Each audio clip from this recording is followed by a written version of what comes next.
Okay, we're all set. All right, sorry, it's 6:34. This is the August 3rd regular meeting of the Board of Estimates.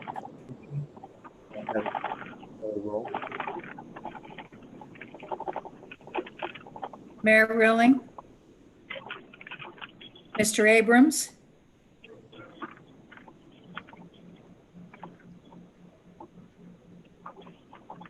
you all need to unmute yourselves wherever you are. I don't see that on the call. Ed, okay. Ms. Brown, Yes, I'm here. okay. Mr. Camacho, Here. Mr. Frere, Here. Mr. Jelleret, Here. Mr. Kasimis, I'm here. 5 present at the moment. You have a quorum. Forum. All right, so welcome everyone who is not a member of the BET to this meeting. We just want to start very quickly by approving the minutes of the July 3rd, 2020 meeting. Motion. So moved. Second, Brown. Okay, it's been moved. Has everyone had time to review the minutes? Yes. Are there any changes? Just a few minor ones. On the first page, Artie's name is spelled wrong. It's, I believe, and I think Henry. It should be Henry, not Harry. Dabowitz on the staff. Where's my name spelled wrong? First page? Yeah, first page under attendance. It says Artie. Arctic, yeah. Arctic Kasimis. Oh, it looks like an E to me. Good. And then Harry Dashowitz. That should be Henry. Right. Is there anything else? I need my glasses.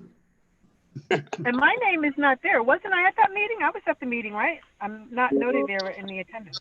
You actually were at the meeting. She was, yep.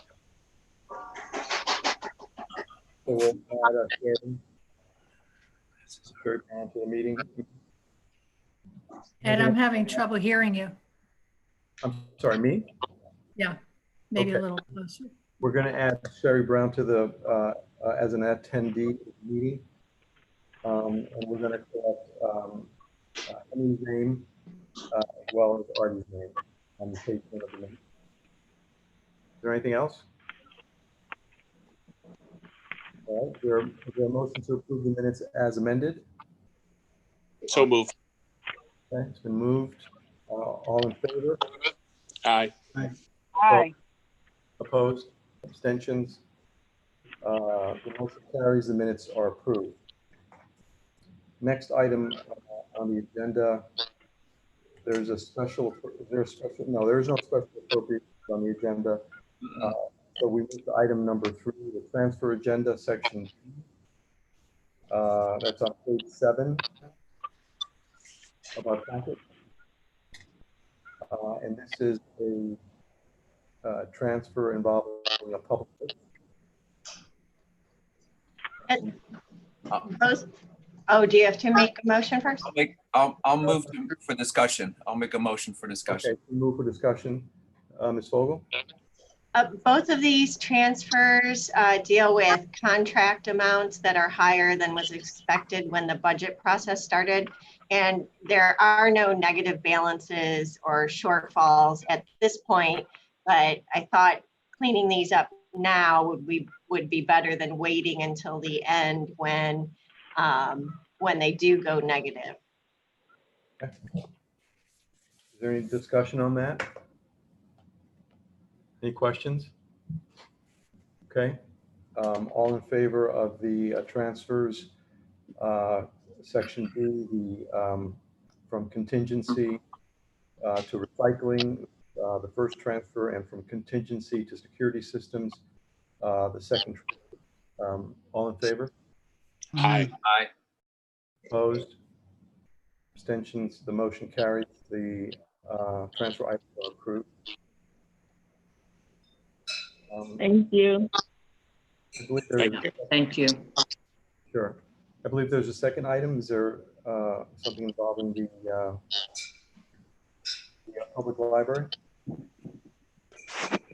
That also is a transfer for contractual differences from the budget to the contract that will be signed at the beginning of this year. Okay. So Chris, would you like to explain that a bit? I do have an email, but. Good, yeah, this is for the security guards. So the amount that we had budgeted when we did the budget, the 2021 budget, was not enough to cover the contract for the 12-month period. And we ended up going with Orion because that's the group that all of the city hall and health department, et cetera, have gone with. So we did have a balance left over from last year because we haven't had security guards since February. But talking with Angela, she thought it was better to let that go and then take the remainder. It's about 38,000, I guess, from contingency, so that we're all set for that in the coming year. Okay. So. All right. Are there any questions? Okay. All in favor of? Motion? Yeah. Sorry. Is there a motion in connection with that transfer? So moved. All in favor of the transfer item for the Norwalk Public Library? Please say aye. Aye. Opposed? Abstentions? The motion carries. The transfer are approved. The transfer items approved. Thank you all. This is our first step toward reopening, so we really appreciate it. Thank you so much. That's Thanks, great. Christine. Thanks, Cheryl. So Thank you, Angela. I have a text from the mayor. He seems to be on, but he does not see himself, and he's not sure if he can speak. Larry, is there? I just found him. He's under attendees under the public. I'm going to move him over to promote him to a panelist. Mayor, it'll be about 10 seconds. And you'll be back over. Okay, sorry. Okay. Is Mayor on?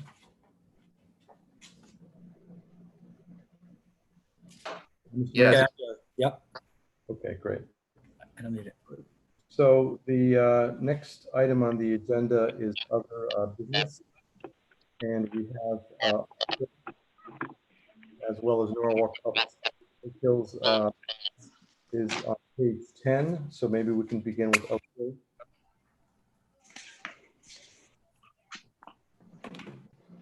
Hi, Hear from Oak Can Hill. can everyone hear me? Yes. Yes, who is? Who's speaking? Okay, great. My name is Joe Andrasco. I'm the newly elected treasurer at Oak Hills for the authority. I've been on the board for about 3 years, so fairly well versed in a lot of the financials. I'm coming up to speed on a lot of the items that I know will be of intrigue to this group, but I can assure you I won't have all the answers. One of those items being especially the restaurant contract and rental agreements and things like that. So that is something that I do need to do more work to really get my arms around. As everybody knows, it's a big thing. So, please patience in this meeting, maybe the next couple of meetings, as I come up to speed, full speed. I can speak to the June, where, I think the bottom line there is net operating income of about $160,000, a very strong June. I'd like to give kind of the early read on July as well, although I'm happy to answer questions on June, noting that July is preliminary. It just ended, 3 days ago. And it does take a little while for these financials to settle down. But overall, we had revenue rounds at a very strong 6,100. And July being the first month of the $2 per revenue round structured repayment to the city, that means that we'll be getting a payment over to the city in short order of 12,200, obviously, times 2. And that's just as soon as practicable, we'll be cutting that and getting it over. There's questions about exactly how to deliver, but we'll work through those in the coming days, and we'll get faster and faster every month, I'm sure. That number of 6,100 is up 18% year over. So it's just proof of demand. Another good source of revenue is cart revenue, up 34% year over year. And that's on the higher rounds, of course, but also the heat. People like to take a cart. People who would normally walk take a cart when it's hot. So good trends in July, pacing well for August. Overall, and I'll just reiterate again, preliminary unaudited numbers, income of 290, pretty flat to June. Expenses a little higher at 170. Biggest thing there is wages and salary, which is about half. Wages and benefits, which is about half the expense. And so overall net income came in a little lower than June at 120. Still a strong June, and way better than 19. Other things, something that's a little bit operational, but it's a good bellwether for Oak Hills, and it's something that I look at very closely and have looked at very closely over the past couple of years, is our line of credit. We have a $200,000 line of credit with Norhup Bank and Trust. We have paid it down to 0 as of July 15th, meaning we have a 0 balance. Our debt service is lower. That's earlier than we have been in the 3 years since I've been on the authority. It's a very good sign. And there's a covenant in our contract that says we have to pay that down, I believe, by November each year to 0. So we're ahead of schedule there. There have been years where we're at November paying it down. That is our last line of defense through the winter to, when we're not generating revenue, be able to make it through the lean months. And so it's very good to be down to 0. Switching topics a little bit, season passes, just to kind of close off on that. We ended selling them in June. We reached our limits. And so overall that generated about 108,000 in revenue, which was a quick hit. We are going to study 2 things very closely. And 2 things that I'm very interested in. One is the price point. Was the overall price point for the initial infusion of revenue versus the cannibalization that we're getting from the out months, i.e. July, August, September, as people kind of reach payback levels of their initial investment. Was the price point quite right? Or are people really getting a good deal? We think we had it pretty close to right based on what we saw from other clubs. But we want to study it and make sure that our members are one, getting value, not getting a deep discount on the product that we have to offer.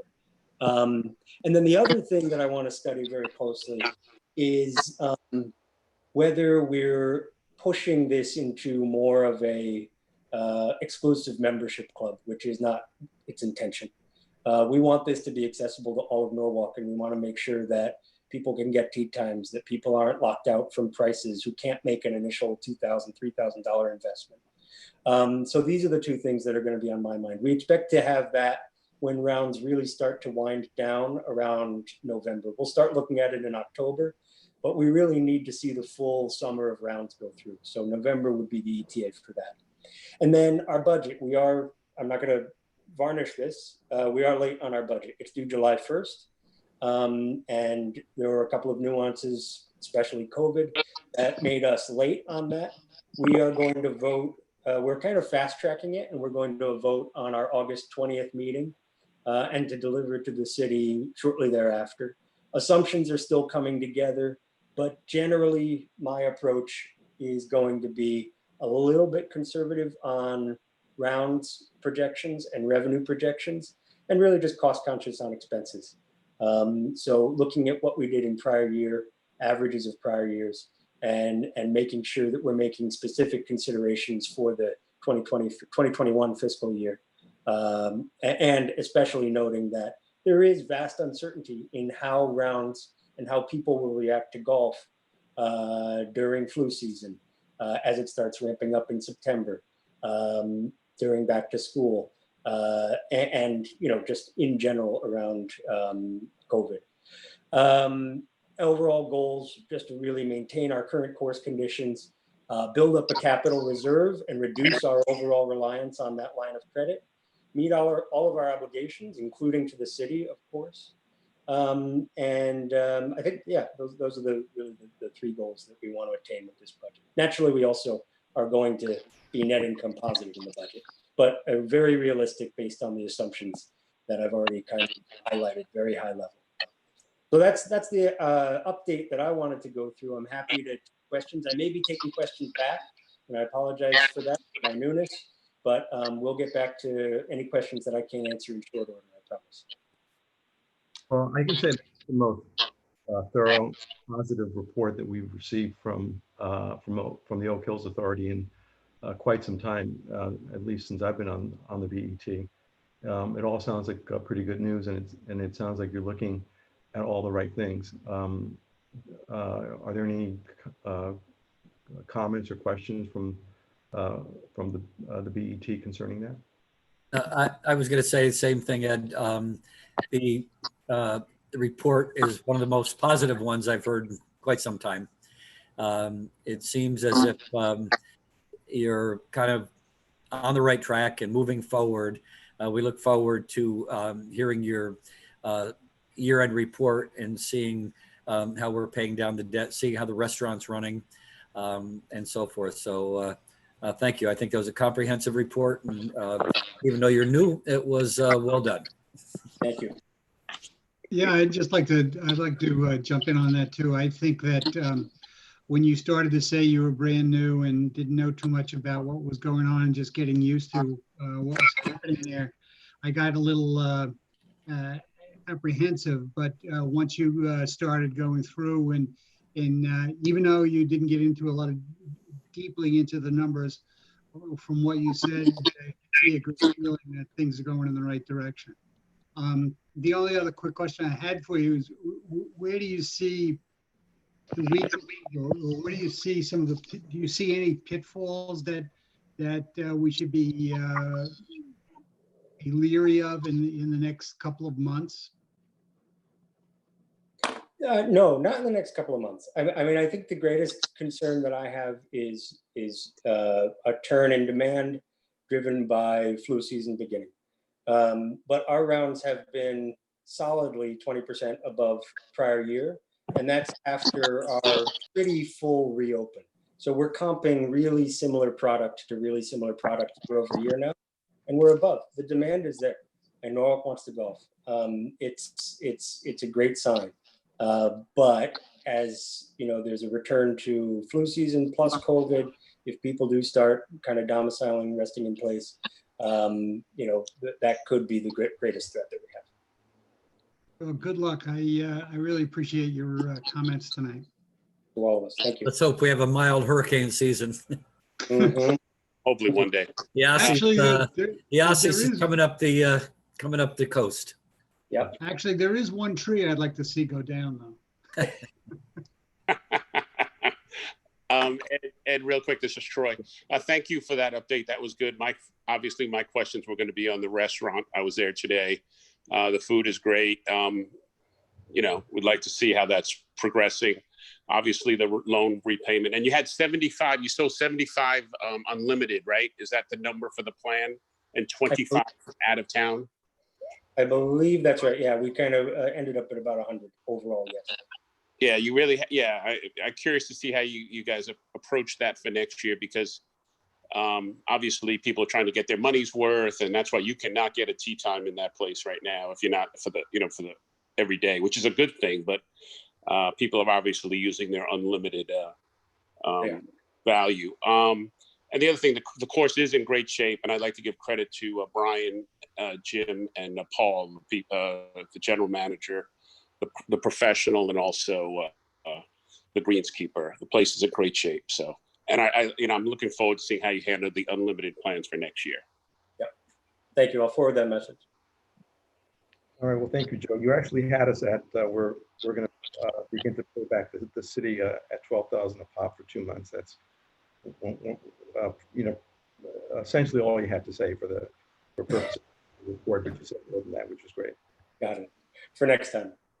All right, thank you. Cheers. Next up is the Board of Ed.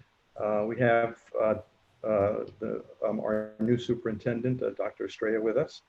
Welcome, Doctor. I think you're on mute. You can probably unmute yourself. And we also have, I believe Tom is with us. Oh, there's Tom. Yes, and we have Ms. Meyer Mitchell is also with us. So welcome all of you, as well as Kristen. Cheryl Harris is with us as well, although she was, I guess, she was originally with us with the library. So welcome all, as well as Ms. Lamb. So I'm not sure who would like to start. If we'd like to start with questions or a presentation from. Why don't I start? Unless the superintendent wants to make some opening remarks, I'm happy to start. And then the superintendent and the board members and Kristen Karschmidt can jump in as needed. So I wanted to thank the members of the Board of Estimate for the opportunity to appear before you. I missed my first Monday of the month meetings for 5 years, so I'm happy to be back here tonight. I did get an opportunity to listen to your meeting from last month, so I got some understanding of some of the discussion last month and some of the concerns that were raised last month. So let me start by just addressing some of the specific points that were raised and kind of tackle those issues. And then I'd like to make some broader comments to hopefully maybe reset the stage a little bit. So I know last month you were looking at a June 30th financial report. And although it is the last day of the fiscal year, there is still a lot of financial activity that needs to be posted after June 30th. Specifically, I know you were looking at wage accounts and the teacher wage accounts, and we're pointing out that there was substantial money left in the teacher wage accounts. And that is anticipated because of the fact that our labor contracts, specifically our NFT, our teachers' labor contract, allows employees to spread their pay out over a 12-month period, even though they're actually only they work over a 10-month period. So many employees elect to spread out their pay, which they've earned through when the last day of school, the full amount, but they elect to receive those payments over July and August. So there's about $13 million of what we call summer pays that were not booked as of June 30th. So that's a major, it's certainly the biggest item that wouldn't have been booked in the financial report that you saw that showed a $20 million unspent balance. In addition, we also have severance payouts for any employees who are retiring, and for, depending on the labor contract, some employees, even if they're just leaving the district, are entitled to a payment of accrued unleaved sick leave up to 60 days. That's very similar to the city labor contracts, as you may be aware of. So those payments also were not made until the month of July, and those payments were in the order of about $1.1 million. So those two items alone really are very significant outstanding items on June 30th. In addition, there are many other bills that are just simply in process. Utility bills for the last month of the year typically don't arrive until mid to late July. Other bills for even for things like out-of-district tuition for students who are outplaced frequently don't get the last month is not paid until July. So there are many, many expenses that we have that aren't reflected, in the financials on June 30th. So that I wanted to make that point. There was also discussion about degree level changes and general discussion about why there's zero expenditures in some line items. And so I think what was specifically pointed out last month was the degree level change account and also the unemployment compensation account. Degree level changes, and I think one of your board members mentioned it, are related to, again, our labor contracts provide that employees who undergo or undertake additional education may move from one salary lane to the next salary lane. If they obtain a master's degree, for instance, if they had a bachelor's and obtained a master's degree, they would be entitled to a salary change under their contract as a result of that. So that's what the degree level changes represents. We actually pay for degree level changes, though, out of the line items where the employees are budgeted. So the account that you saw in the budget reflected that we had actually overspent. We had budgeted 60,000, but we had transferred out more than 60,000 because we had had degree level changes that exceeded that $60,000 budget in that case. But those degree level changes are not paid out of that line item. They're paid out of the line item where the employee is regularly paid. Unemployment is an area where up until the month of April, we in fact had very few people on unemployment, and we had incurred very little in the way of expense. Now, after COVID-19 happened, although the district did not lay off any employees, we did experience a increase in unemployment expenses to the tune of about $130,000 just for the month of April alone, which was related to former employees who were able to collect because their look-back period applied to when they were district employees. So we do have expenses there, but certainly that's a line item that varies from year to year depending on our actual experience. And we budget based on looking at several years worth of experience. And some years you have favorable experience and some years you have less favorable experience. The other concern that I heard expressed generally at last week's or last month's board meeting was the concern that, or the understanding perhaps that the Board of Ed has over budgeted in areas. And I'd like to address that because I think that really is a misplaced concern. And I think, Larry, I think you gave me the right to share screen, correct? Yes, you should have capability, yes. Okay, so hopefully you can see this on the screen here. I'm going to reduce the size just a little bit.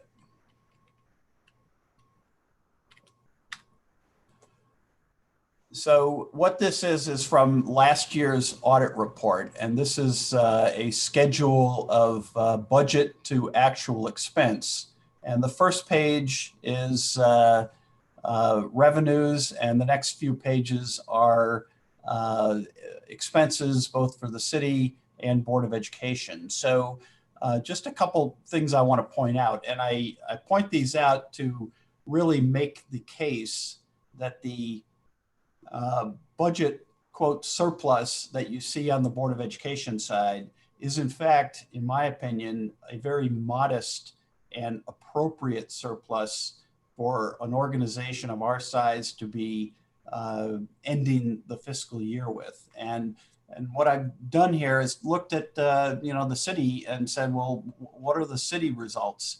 And so the first page here is revenues. And so you can see that your budgeted revenues last year were $351 million and your actual revenues were $360.9 million. So you had a favorable variance on the revenue side of the ledger of about $9.8 million, or about 2.8% of the overall budget. And that's a function of the fact that the city has historically employed conservative assumptions in preparing its budget, which is entirely appropriate and something that I practiced when I was the city finance director and something I applaud the city for doing. I think that that's appropriate to do. Too many cities do exactly the opposite and find that they get themselves into financial trouble. But the point is that, on the revenue side, the city did experience favorable results of operation in revenues of $9.8 million in fiscal year 2018-19. And then if we look at the expense side of the budget, what we've got here is the various departments of the city. And so you can see that for the general government group of departments, the city spent 88% of its budget and turned back $779,000 in those departments for about 11.9% turn back of the budgets under general government. Health and welfare, it was a 15.8% budget turn back. Community grants, you can see community grants was 4.75%. Employee benefits was almost fully expended. 99.8% of employee benefits budget was expended. So there was very little turn back there. Protection of persons and property, which is really police and fire and emergency management. You spent 98% of the budget there with a 2% turn back. Public Works had a 3.7% turn back. And education last year had a 1.6% turn back. So the Board of Education last year spent 98.4% of its budget. Recreation and arts and culture, about a 5.5% turn back. Finance, about an 8.4% turn back. So in total, the turn back for all departments, Board of Ed and city, was $8.9 million, of which $3 million of which came from the Board of Education. And again, I don't say this, I don't share these figures to be in any way critical whatsoever of the city at all. I pointed out simply to say, look, budgets are put together 18 months in advance of the fiscal year. They're put together based on a whole set of assumptions. And those assumptions, we know at 2020, we don't need anything other than to have a pandemic occur for us to realize that sometimes assumptions can change wildly over the course of 18 months. No one was anticipating we were going to be in a pandemic when we were preparing the budget for last year, but here we are. So the point is that assumptions change, and so we have to expect that there's going to be some variability here. And I believe that the Board of Education, in terms of spending 98.4% of its budget, this is really akin to sort of landing on an aircraft carrier, if you will. And remember, the education side of the budget does not have its own fund balance. Any surplus that we have at the end of the year rolls back to the city. So we don't have a surplus to sort of fall back on if we have a bad year. So it's important for us to budget sufficiently so that we don't run unanticipated deficits. So I'll stop sharing my screen there and just provide one additional piece of information, if I could, to sort of give you a preview of where we think we're ending this year. So I pulled these numbers, and I do appreciate Angela rerunning the Board of Education numbers. And I pulled these numbers today, and these are very consistent with the numbers that Angela had. I think there's just a lot of activity. The reason they don't match to the penny is because there's so much activity right now still flowing through the controller's office. She pulled her numbers at one point during the day, and I pulled my numbers at another point during the day. But in any event, at this point, Munis is showing a free balance of just under $5.8 million. Included in that is $1.4 million here that's currently encumbered. We will be liquidating a number of those encumbrances that we've estimated the liquidations at $420,000. There will be some funds that need to be on the carryover list for next year for some items that are still outstanding. We still have some severances. We still have a food service fund that needs to be balanced, and because of the dramatic changes that occurred as a result of COVID-19, the shortfall in food service is larger this past year than it has been in prior years. And then we believe there's outstanding liabilities and other bills of up to $900,000.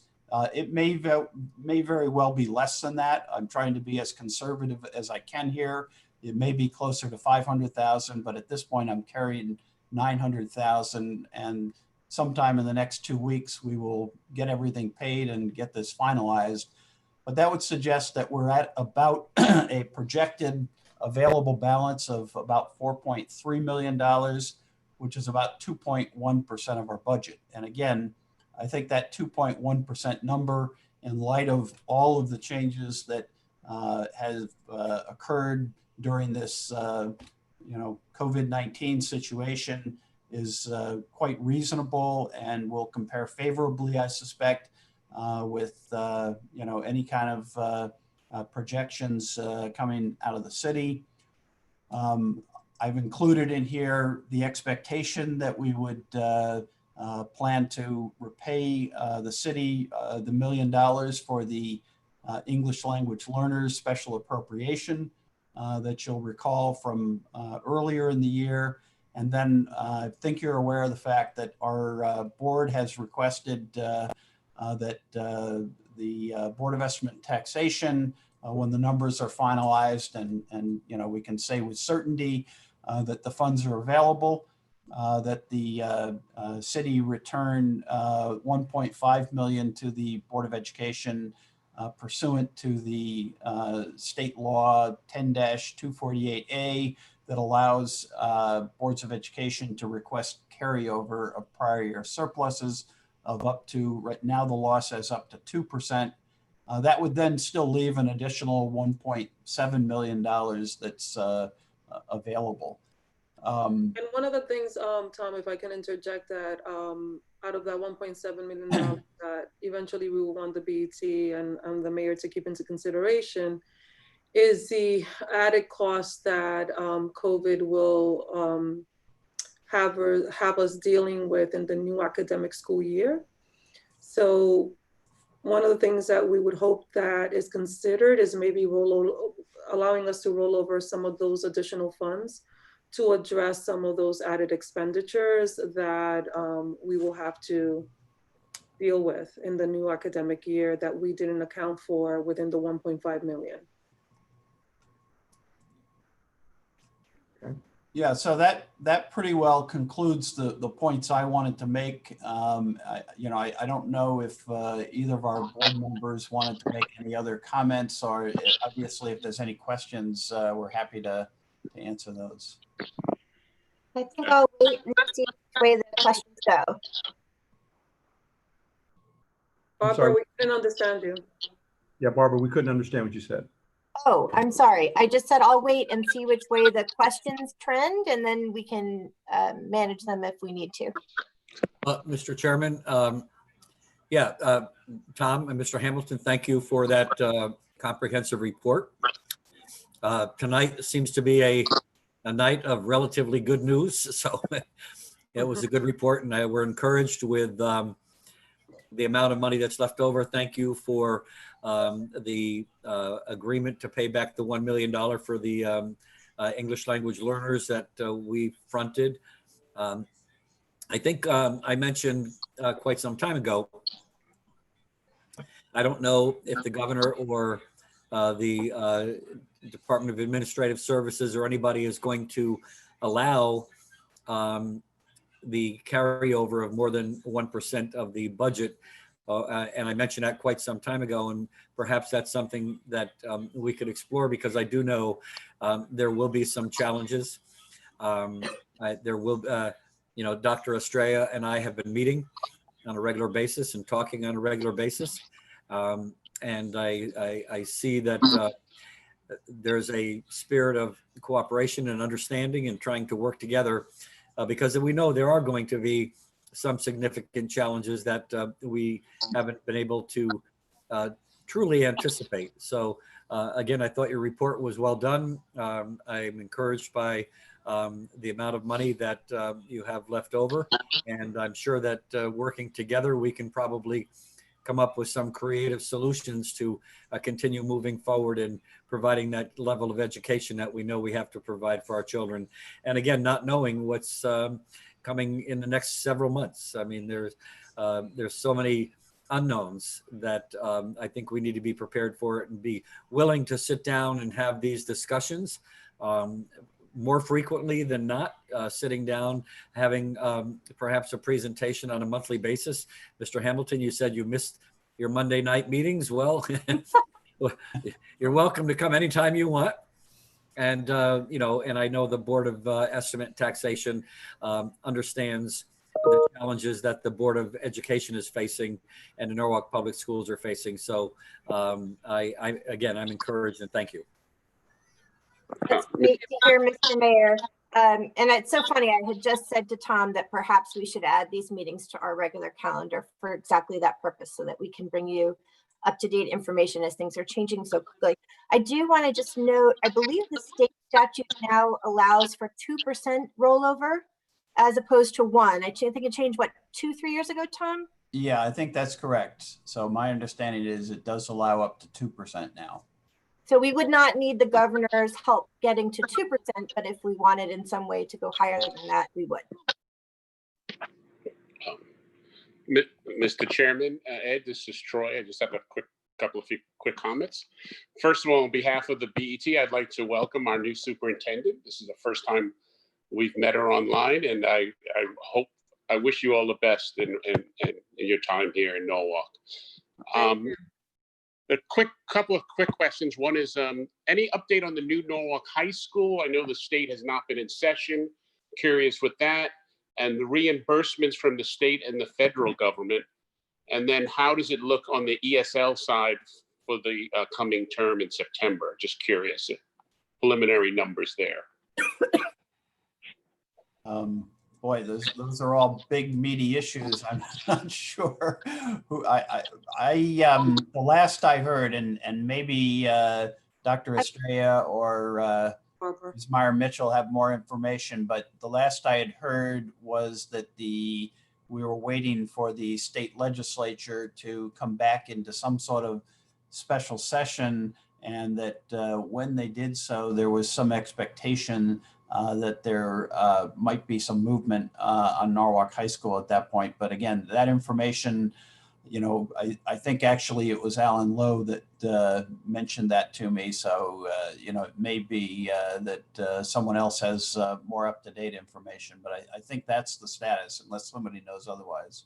Barbara, do you have anything else to add in terms of that? I just wanted to touch on the federal level. So we know we have CARES money coming in, but we haven't received it yet. That's $2,084,000, and that will have to be allotted. We have a strategy to work with the city and work within our system to make the most of that funding. And then I think we're all watching to see what will happen at the federal level. My hope is that parents across the country and teachers unions across the country will unite to push for a bill that's entirely separate from the rest of the political mess that they're arguing about, and just move forward with funding for the schools. But at this point, the school funding is tied up in the back and forth over liability and all the other issues that are being argued in Congress. So I think we have no idea what we'll get from either level yet, but I think we will know about the state in the next week or so, and federal, I hope, in the same 1 to 2 week time frame. The one thing I can say also in terms of that, just to add to Barbara's piece, is that the commissioner has put out a new survey or form for us to complete in terms of articulating the expenditures that could potentially rise as a result of the pandemic, and to help us map out the cost to fulfill the programming needs under our new design to ensure that we are maintaining a safe environment, but also providing the best optimal learning opportunity for all students. So Mr. Hamilton and the rest of the team and I are working to design the final details of that plan that will basically give the state a new update in terms of how much we need to spend. But going back to your question, Troy, if I might call you by your first name, you can call me Alex. In terms of Norwalk High, we are still awaiting more information from at the state level. I don't think they've met to further discuss that piece. And I think you also asked a question around ESLs. Do you mean English language learners? Yeah, because there was an influx. There's been a steady influx, and last year we had to do the emergency funding. Just curious what your September enrollment is starting to, I know it's early, but it's starting to look like. So I think I'm going to have to get back to you on that question because things have been running pretty slow around enrollment. And I think it's because of the current situation we're in and people still trying to figure out how to register students. So we've been putting out blasts in our Norwalk website to remind people of where they can come or how they can engage in the registration process. So maybe at our next session, I can give you a more updated figure in terms of where we stand with the element at the district. So thank you, that's great.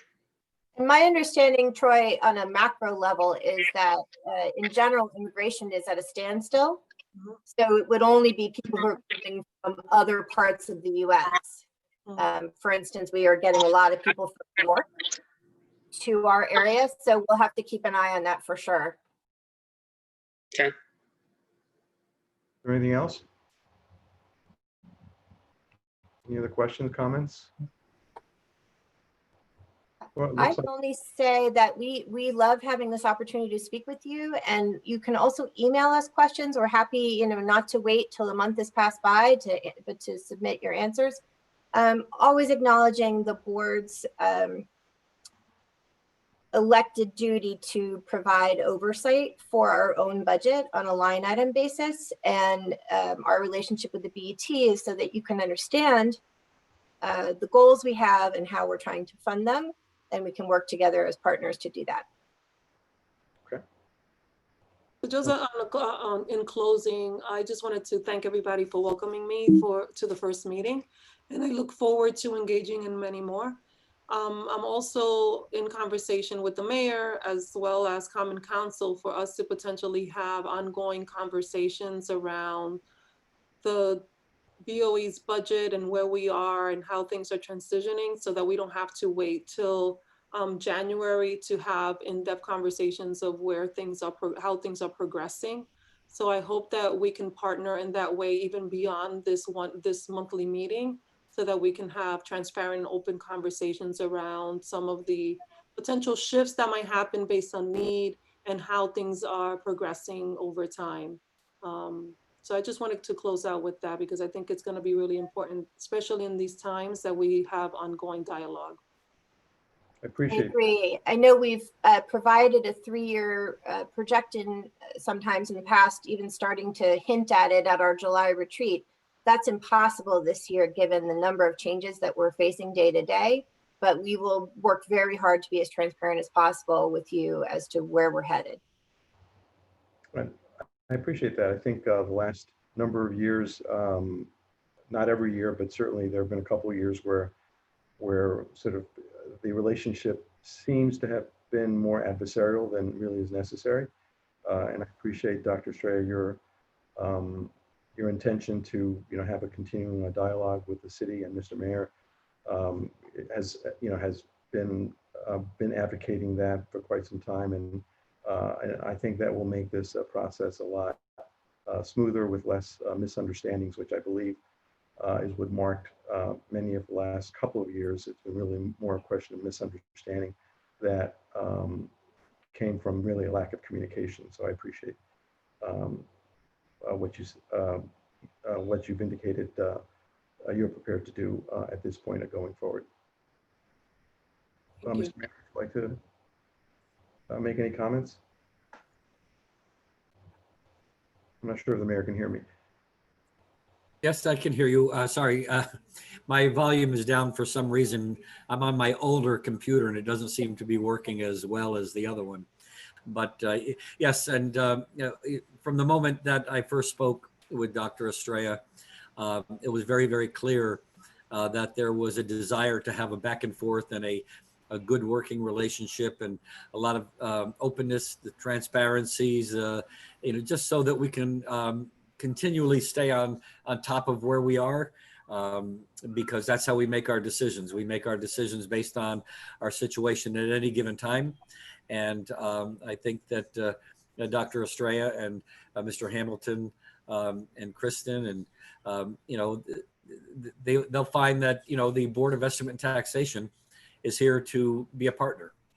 We're here to be the watchdogs of the city budget, but also to make sure that the money is going in the right place and that we're doing the best that we can possibly do for our city and for our students. So again, I've welcomed Dr. Estrella on board for a couple of meetings.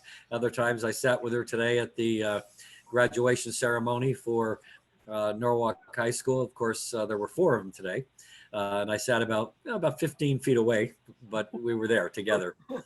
All right, well, thank you, Mr. Mayor. Is there anything else? Hi, Ed. Can I make a comment? This is Sherry. I just wanted to welcome the new superintendent and also to echo your comments, Ed, and to just thank the staff for that very thoughtful and comprehensive presentation. It will go a long way in illuminating what it is the Board of Education does and how the money is spent, and I think that's very helpful as we move forward. Thank you. Thank you, Sherry. Anything else? Okay. Well, I want to thank the superintendent and Mr. Hamilton and the members and the other members of the Board of Education for attending this meeting and for being as helpful as you have been with the information that the board had asked for in our last meeting. So thank you. I appreciate it. Thank you. Thank you. Thank you. Is there anything else? I've got the salary accounts here on the agenda. Is that something that Ms. Vogel would like to go through this week or for informational purposes? I believe you're on mute. Okay. Thank you. There's still, like Tom discussed, there's still this month that Titsime will be, our comptroller will be booking to the account. So there are expenditures that will be added to these. I did do a forecast recently. There should be a surplus in expenditures, but we did budget a $6 million fund balance transfer. So there was expected an expenditure deficit over revenues, but because of the surpluses in the accounts there, it should be relatively flat. My forecast came in about $700,000 positive. So that's still very good considering a $6 million budgeted fund balance transfer. I haven't gotten all the rollovers in yet. There are some specific rollovers like the Board of Ed rollover by statute, and there are some other rollovers for encumbrances that will have to be made, and I'll come to the BET in October. If I do it in September, I won't capture real surpluses. So you should see all of those at the October meeting. Okay. Actually, year-to-date capital budget report, as well as a revenue report, et cetera. Is that something, is that all, are those things that we should pick up at the next meeting, or is there anything we should know about at this meeting? We can pick them up at the next meeting. I'll know more what is a real surplus. Okay. So Angela, are you saying that I looked at that revenue numbers that you that came with the package, and it looks like that we are probably about 1.1 million short on our revenue estimates, and that's pretty much attributable to about a $2.8 million income tax or property tax shortfall right now. But I read the tax collector's information, and that looks like it's very positive. So could you shed some light on that for me? Yeah, there is a lag between the tax collector's report and the Munis system. So it could be a lag, just a lag in timing. I know that the last number that I got from Lisa Biagirelli was over 98% collected, and they are still collecting for prior year. So that I'll have better information next month also. How about the investment income? I noticed that that was positive by about 1.1 million. Is that something that is that it for the year? Is that cut off firmly at the end of June? Chitsime Lamb or Henry may be able to speak to the investments. I'm not sure if that's cut off. That is. I guess my question would be is if it's 1.1, that's great. On the other hand, is you know, always on the greedy side. I wonder if there could be any more. Henry Dackowitz, CFO here.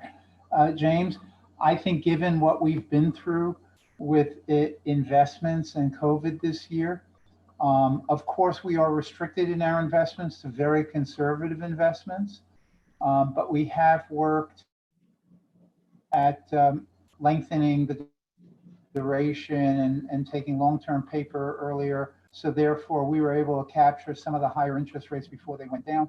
So, and we've had cash balances. So the combination allowed us to have 1 million above the budget. I think net, when I look at the whole thing, on the revenue side, the shortfall is mostly parks and recreation. I think taxes are going to come in just fine, if not above the 98.6%. And that makes sense with COVID, parks, recreation, we've had some fee loss. We've had some fee loss in the departments where we have inspections and other requirements where people have to pay fees to the city.